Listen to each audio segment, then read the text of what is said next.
తాను తీసుకెళ్తారంటూ ప్రవీణ్ చెప్పడంతో పోలీసులు కూడా ఇద్దరిని కలిసి పంపించి ఏర్పాటు చేస్తారు. సో మొత్తం మీద కథ సుఖాంతమైంది.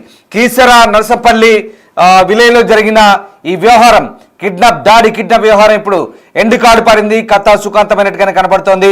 శ్వేత తన భర్తతో వెళ్తా అంటూ చెప్తున్న దృశ్యాలు కూడా ఇప్పటిదాకా మనం ఎక్స్క్లూజివ్గా బిగ్ టీవీ స్క్రీన్ పై చూసాం.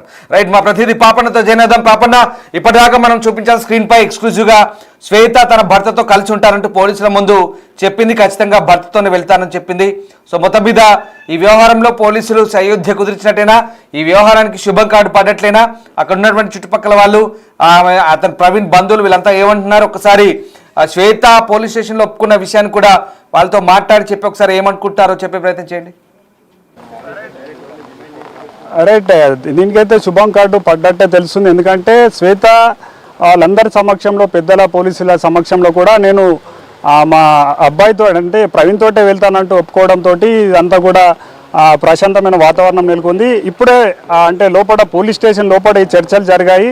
చర్చల్లో అంటే లోపలికి వెళ్ళిన వ్యక్తులు కూడా మన దగ్గర ఉన్నారు. వాళ్ళతో మాట్లాడదాం అసలు లోపల ఏమైందని. అన్న చెప్పండి, లోపల ఏం మాట్లాడారు, ఏమని చెప్పింది శ్వేత? వాళ్ళ భర్తని నా భర్తని పోతా అని చెప్పింది శ్వేత. అయిపోయింది సిఐ సమక్షంలో, అంజనేయ సార్ సమక్షంలోనే నా భర్తని పోతా అని చెప్పింది. అదొకటి మాకు శుభసమయం. మీడియా మిత్రులకు, ఎలక్ట్రానిక్ మిత్రులకు, పత్రికా విలేకరులకు అందరికీ కొత్తగా చెప్తున్నా.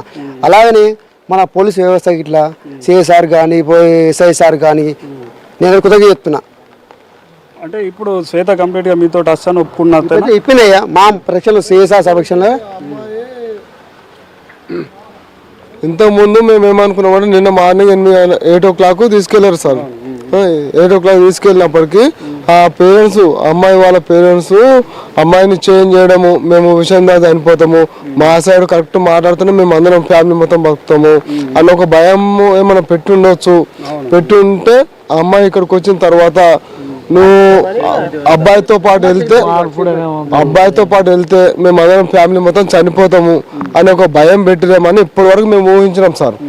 ఆ ఊహ అన్నది ఇప్పుడు అమ్మాయి మాటల వల్ల కొంచెం మాకు ధైర్యం వచ్చింది. అబ్బాయి తరఫున కొంచెం ధైర్యం వచ్చింది. మనం చూసాం అంటే అమ్మాయి కార్లు దిగి లోపలికి వెళ్తున్నప్పుడు కూడా ప్రవీణ్ గట్టిగా అరిచాడు, శ్వేత అంటూ కూడా పిలిచాడు. అప్పుడు అమ్మాయి ఉలికి పడలేదు, ఏం చూడలేదు. కాబట్టి ఏమనుకున్నాడు?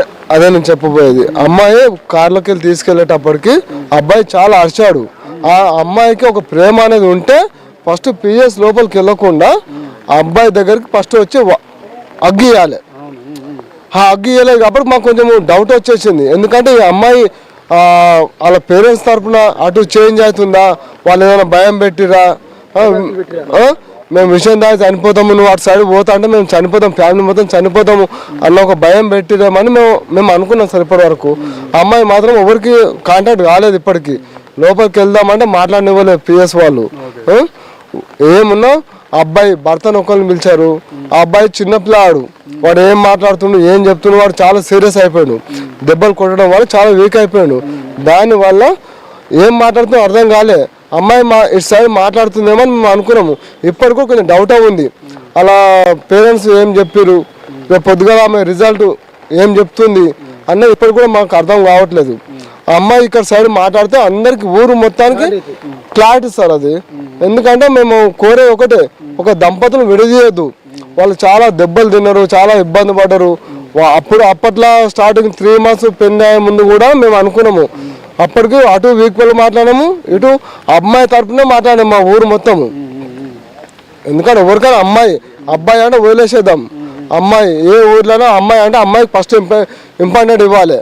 ఆ విధంగా మాట్లాడాము. కాకపోతే వాళ్ళ ఇంటి మీదకి వచ్చి కారం పొడి చల్లడము, కొట్టడము, ఇది మాకు ఒకటి వేరే అనిపించింది. అయితే ఇప్పుడు నిన్న మనం విజువల్స్ లో చూసాం, CCTVలో అందరినీ దాడి చేసి కారం పొడితోటి, కట్టెలతోటి దాడి చేసి తీసుకెళ్లారు.